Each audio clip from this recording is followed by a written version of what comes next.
আমাদেরকে আল্লাহ রাব্বুল আলামিন তার রহমত থেকে নিরাশ হতে বারণ করছেন।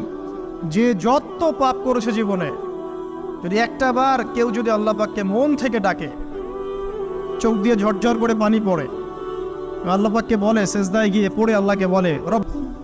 একটা হাদিস পড়ছিলাম, নবী করিম সাল্লাল্লাহু আলাইহি ওয়াসাল্লাম তিনি বলছেন যে লাম্মা কাদাল্লাহুল খালক, যখন আল্লাহ রাব্বুল আলামিন এই মহাবিশ্ব সৃষ্টি করেন, তখন আল্লাহ রাব্বুল আলামিন কাতাবা কিতাবান, একটা কিতাব লিখেছেন। একটা কিতাব আছে আল্লাহর কাছে, কাতাবা কিতাবান ফাহুয়া ইনদাহু ফাওকাল আরশ, যেই কিতাবটা আল্লাহর নিজের কাছে আছে আরশের উপরে। সেখানে আল্লাহ পাক লিখে রেখেছেন, কি লিখেছেন? ইন্না রাহমাতি সাবাকাত গদাবি, প্রতিটা ক্ষেত্রেই আমার রহমত, আমার দয়া, আমার করুণা আমার গজবকে পরাজিত করেছে। মানে আল্লাহ রাব্বুল আলামিনের গজব এর উপরে আল্লাহ পাকের রহমত অবস্থান করছে। জীবনের কোনো ক্ষেত্রে হতাশ হওয়ার কোনো সুযোগ নাই। আজকে পারিবারিক ভাঙন বলেন, ব্যক্তি পর্যায়ের আত্মিক ধ্বংসই বলেন, সমাজের বিপর্যয় বলেন, যাই বলেন, পিছনে একটা বড় কারণ আছে। সেটা হলো আল্লাহ থেকে দূরে থাকা মানুষ, আল্লাহ থেকে হতাশ হয়ে যাওয়া। আর এই কাজটা শয়তান করিয়েছে মানুষকে আল্লাহ থেকে দূরে সরানোর জন্য।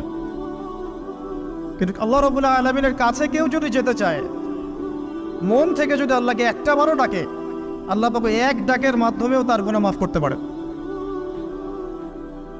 দুজন ব্যক্তির ঘটনা পড়লাম। একজন ব্যক্তি প্রচন্ড রকম আবেদ, প্রচুর ইবাদত করে। আপনারা জানেন ইবলিসও কিন্তু আবেদ ছিল, ইবলিস কিন্তু প্রচুর ইবাদত করেছে। এখন ওই ব্যক্তির একজন বন্ধু ছিল, এটা বানু ইসরাঈলের ঘটনা। তো সেই বন্ধু পাপী ছিল, বিভিন্ন কবিরা গুনাহ করত। আর এই আবেদ ব্যক্তি বারবার তাকে নসিহত করত, গুনাহ ছেড়ে দাও, তুমি পাপ করছো, গুনাহ ছেড়ে দাও। তখন সেই ব্যক্তি যে পাপ করছে সে বলতো যে আল্লাহ কি তোমাকে আমার রক্ষক বানিয়েছেন? আল্লাহ কি তোমাকে আমার উপর দারোগা বানিয়েছেন? আমাকে আল্লাহর হাতে ছেড়ে দাও, আমাকে নসিহত করতে শোনা। একদিন এই আবেদ ব্যক্তি তার বন্ধুকে একটা জঘন্য পাপ করতে দেখলো, এমন একটা পাপ যেটা দেখে তার মনে ধারণা আসলো এটা চরম জঘন্য একটা কাজ। তখন সে মুখ ফসকে বলে ফেলল যে আল্লাহ তোকে আর মাফ করবে না, আল্লাহ তোকে জান্নাত দিবে না। আল্লাহ রাব্বুল আলামিন মালাকুল মউতকে এই দুজনের কাছে পাঠালেন, দুজনের রূহকে কবজ করা হলো। এবার আল্লাহ পাক তার সামনে তাদেরকে উপস্থাপন করে বললেন যে তোমাকে আমার রহমত সম্পর্কে কে গ্যারান্টি দিয়েছে যে আমি কাউকে রহমত করব কি করব না? যাও, আমি তোমাকে জাহান্নামে পাঠালাম, ওই ব্যক্তি যে আমার রহমত প্রত্যাশা করেছে আমি তাকে জান্নাত দিয়ে দিলাম। দেখুন, এই হাদিসটা শুনলে মনে হয় বাহ্যিক হয়তোবা মুখের একটা কথার কারণেই সে জাহান্নামে চলে গেল। আসলে বিষয়টা এমন নয়। বিষয়টা আমি আপনাকে বোঝাচ্ছি। বিষয়টা হচ্ছে ইবলিসের মতো। ইবলিস কিন্তু শুধু মন থেকেই বলেনি যে খলাকতানি মিন নার ওয়া খলাকতাহু মিন তিন, আমি কেন তাকে সিজদা করব আদমকে? আদম তো মাটির তৈরি আর আমি তো আগুনের তৈরি।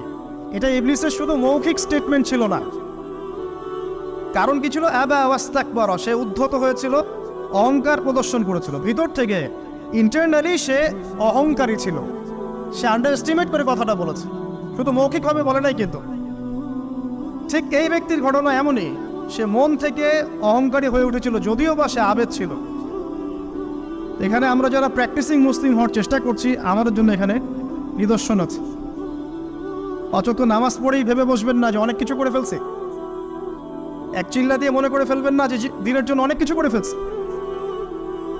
একটা হজ করেছেন, ওমরা করেছেন, সিয়াম রেখেছেন, দিনের জন্য দান সৎকা করেছেন, একটা মাদ্রাসা মসজিদ করেছেন, ভেবে বসবেন না আপনি সব অনেক কিছু করে ফেলেছেন এবং অন্যরা সব ককরোচ তেলা পোকা, ওরা জাহান্নামে যাবে, এমনটা মনে করবেন।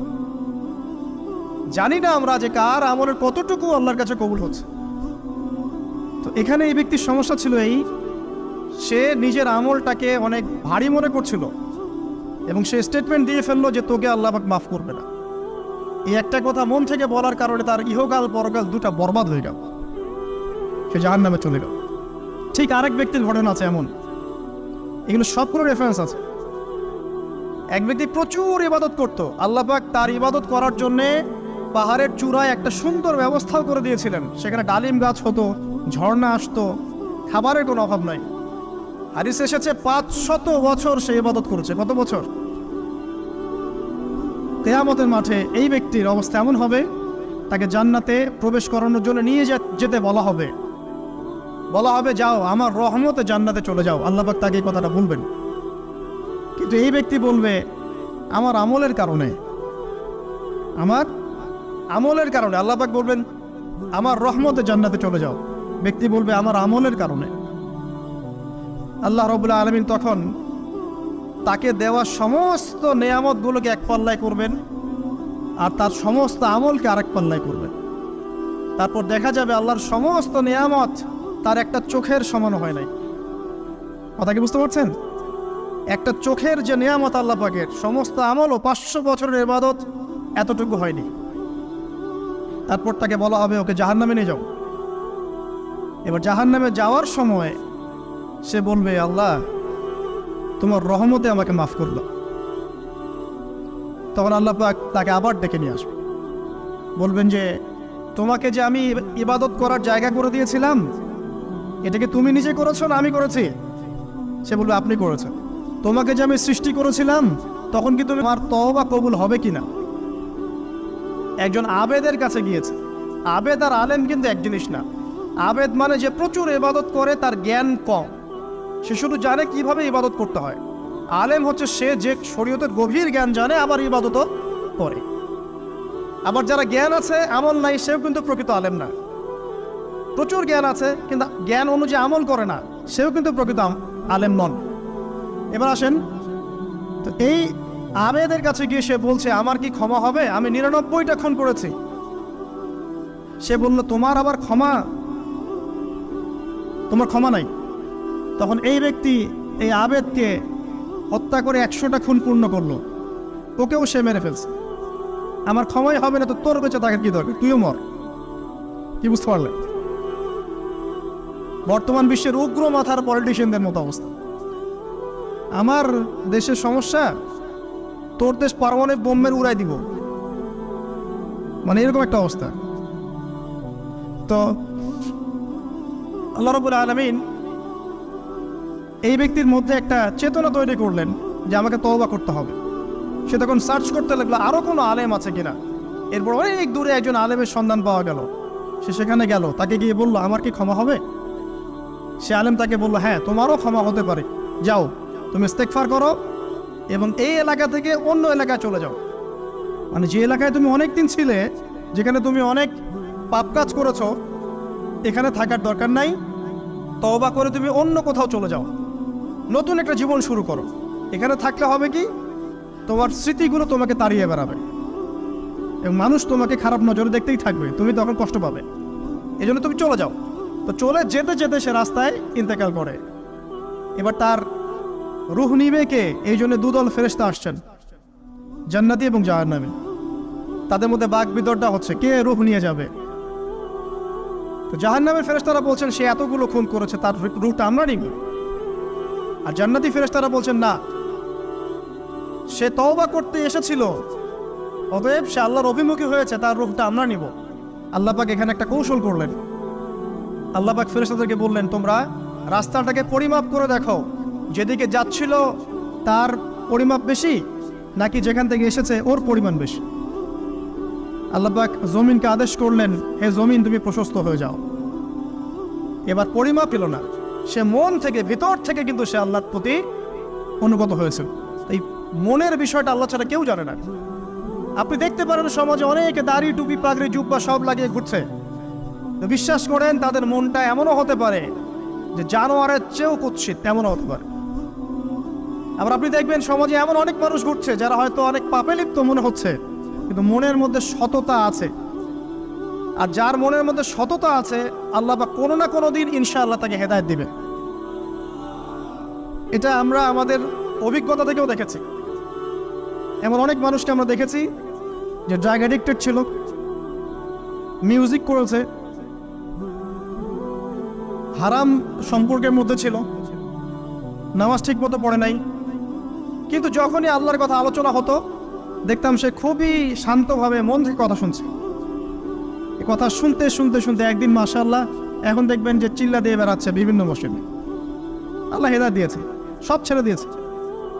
এরকম মানুষের অভাব নাই কিন্তু সমাজে। তো এখানে আল্লাহ পাকের রহমত বা দয়ার একটা উজ্জ্বল দৃষ্টান্ত দেখতে পারবেন। ঠিক এরকম আরও একটা ঘটনা আছে বনু ইসরাইলের।